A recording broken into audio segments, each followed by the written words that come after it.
Now we're going to talk about what happens in court for DUI, and people will get that citation, and it obviously is going to be very scary. You're looking at the citation, it says you have to go to court, usually in about 30 days.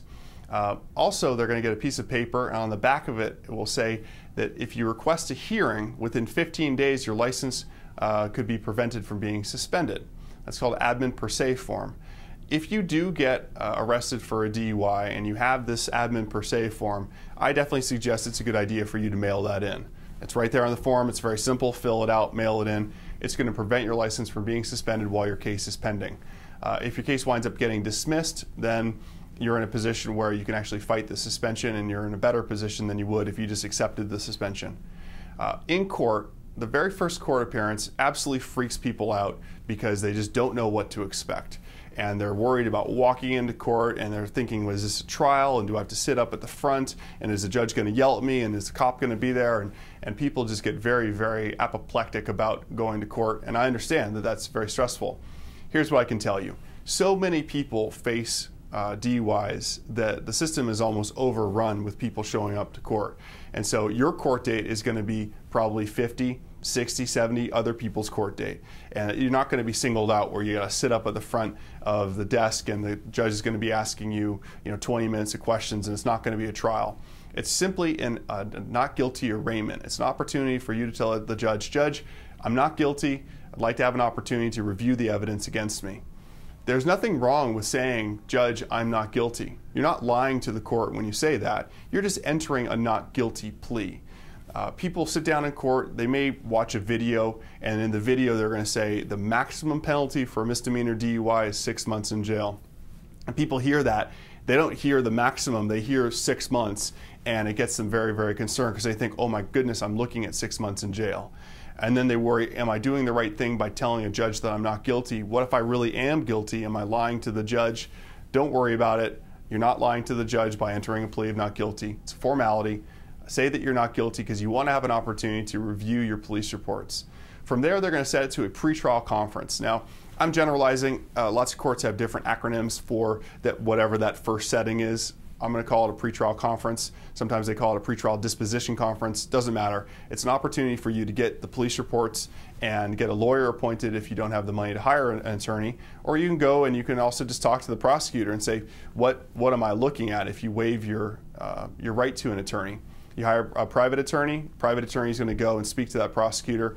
You may not even be in court. You may not even have to be there for that first or second or third conference. Every court's different. There are some courts that absolutely require you to be there. There's some that I can go in place of my client, and I can talk to the attorney and basically find out what's happening. There are going to be a number of these settings, these pretrial conference settings, and at some point the rubber's going to meet the road, and either we're going to have a trial or there'll be a plea. Along that way, there are opportunities for us to get the case dismissed by filing motions. Motions either to suppress or motions to dismiss. If there is a constitutional violation, we would file a motion and argue with the judge, say, Judge, there was no reason to pull this vehicle over, therefore the whole case needs to be thrown out. Judge, my client asked to speak with an attorney and they never gave him an opportunity to speak with an attorney, case needs to be thrown out. And hopefully in your case, if you're facing a DUI, there will be something that could be argued or said about the procedure of the case. When all that's said and done, though, if the case isn't dismissed, you will be given an opportunity to either take a plea or go to trial. And you need to know that many times if you reject a plea agreement and you set it to trial, you can't then change your mind and accept the plea agreement. It might be a take it or leave it. It's a real fork in the road moment where you've got to decide, am I going to go to trial or am I going to take a plea? No one knows what will happen in trial. No attorney can promise you, oh yeah, we're going to win your case 100%. That's actually something an attorney is barred from even discussing. You can't say as an attorney, I promise I'm going to win your case, because an attorney is not the jury. An attorney doesn't know exactly what's going to happen in court, and anything can happen. In trial, a trial would normally be 4 months to 5 months from the date of arrest, maybe a little bit more depending on your case. And in trial, depends on what you're charged with. You may be entitled to a jury trial, or you might be entitled to just a bench trial with the judge.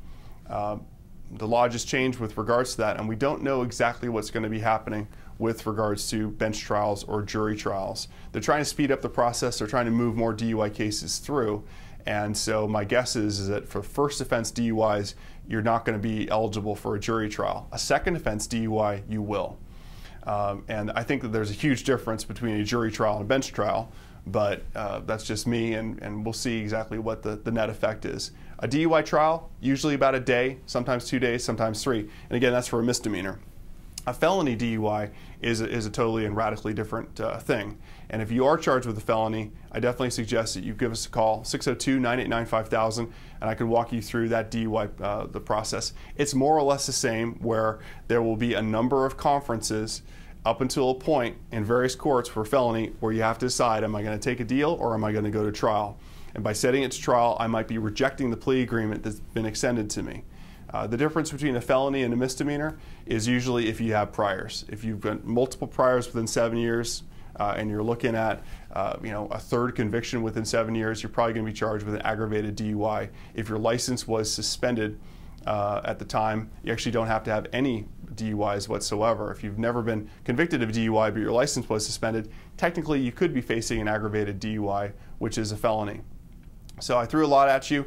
I invite you to look at the site, click around. If you have any remaining questions, just give us a call. 602-989-5000 is our number. My name is Nick Alcock. I'm the owner of Alcock & Associates, and look forward to helping you. Thanks so much.